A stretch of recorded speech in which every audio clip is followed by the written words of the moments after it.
La kinésiologie, c'est une méthode de soins globale, à la base créée pour les humains et adaptable aux animaux.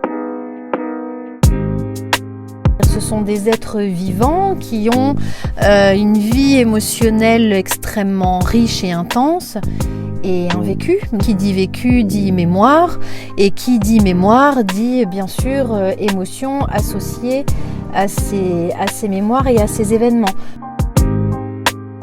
Donc il y a toujours un besoin de nettoyer les choses. Plus on nettoie, plus on assainit le terrain, plus on fait de la place pour accueillir d'autres choses et gérer justement les événements de la vie de manière la plus légère possible.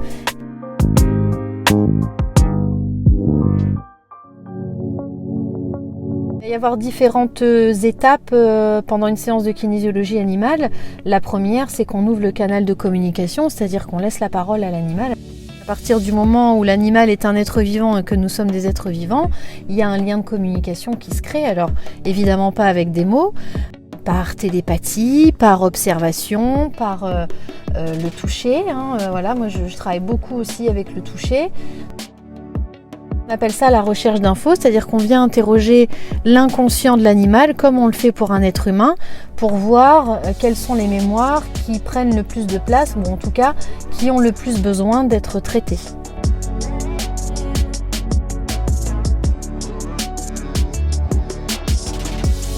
Cette phase de communication se fait bien évidemment aussi avec le propriétaire de l'animal, avec son humain, parce que il y a une interaction évidemment entre les deux, un lien. Donc c'est aussi très important de recueillir les informations du propriétaire. Alors parfois en ressort de la séance la raison pour laquelle on nous a appelés, et puis parfois on nous appelle pour un problème d'ordre structurel, douleur d'épaule, et puis finalement on se retrouve à parler de la naissance.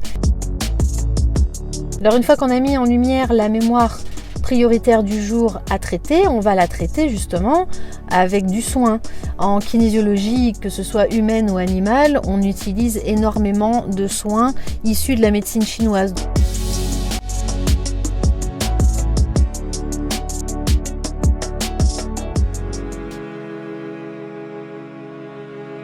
Souvent ça m'arrive en fait de faire des séances pour un animal, et puis nous en tant que kinésiologue on appelle ça des cadeaux, c'est-à-dire qu'on vient pour l'animal et puis finalement l'animal parle de l'humain et offre des messages de compréhension avec tout son amour, et parfois même des réponses à des questions que l'humain se posait, et voilà, c'est l'occasion pour lui de se faire un peu plus comprendre.